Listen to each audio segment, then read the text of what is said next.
Rational function 8D. Factor. Factor. Gross. Pull out that 4. What are you left with? X squared plus 3x minus 10. Ah, much better. Over, pull out that x. What are you left with? X squared minus 1. Okay, let's keep going. Top. How do you factor, my friend? You factor, you leave the 4, and you're left with what? X. Go away. You have no idea what I was just doing. That's okay, though. 4 times what? X blah, x other blah. Multiply to negative 10, add to 3. It's going to be positive 5 and a negative 2. 5 minus 2 is 3. 5 times negative 2 is negative 10 over x times x plus 1 times x minus 1.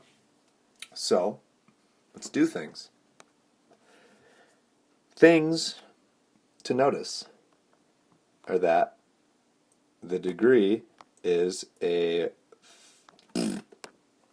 square, an x squared function, over an x cubed function. X squared over x cubed is going to behave like 1 over x, which means we're going to have a horizontal asymptote at y equals 0, just like 1 over x, the mother function. Even though we have that 4 up front, we're still going to have a horizontal asymptote at y equals 0. Crazy. What else do we know? Well, we know that we are going to have a vertical asymptote at x equals 0 from that first factor in the bottom, and also at x equals negative 1 from the second factor, and x equals positive 1 from the third factor. They're all multiplicity 1, so they will all have tails on opposite sides. And let's do our x-intercepts. X-intercepts at x equals negative 5 and x equals positive 2, and they were both crossed because they're both multiplicity 1. Y-intercept does not exist because we have a vertical asymptote there. So let's just sketch this thing now. What do we get? Well, we have an asymptote at 0. Don't forget that. I'm going to make it like awkward and gross because we have it there and it's easy to forget. And then I have one at 1. I can't do this scale. That scales too much. Let's say 1. I have one right there. And negative 1. I have one right there. The reason I couldn't do that scale is because I know I have a 0 at negative 5. So 1, 2, 3, 4, 5. Gives me a 0 right there. Sorry, the scale's poopy. And at positive 2, I have a 0 as well. So this is kind of one of those annoying cases where I actually do need to check a point to figure out where I'm positive and where I'm negative. I don't have any context clues to help me, but I do only need to check one point. So let's check maybe, let's check x equals 3. If x equals 3, then in my numerator, I get 4 times 3 plus 5 is positive, times 3 minus 2 is positive. So my numerator is positive.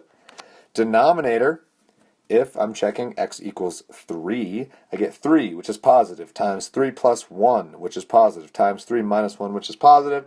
So you get positive over positive, which means I'm positive over here, which means I'm approaching this horizontal asymptote along the x-axis over here, right? For big x values, I'm approaching that asymptote, but I have to cross that 0 and go down towards that asymptote like that. All the multiplicities of my asymptotes are 1. So I'm always going to be on the opposite side in the opposite direction. So since I'm down to the right, I have to be up to the left, and I'm going to get like a weird little thing like that.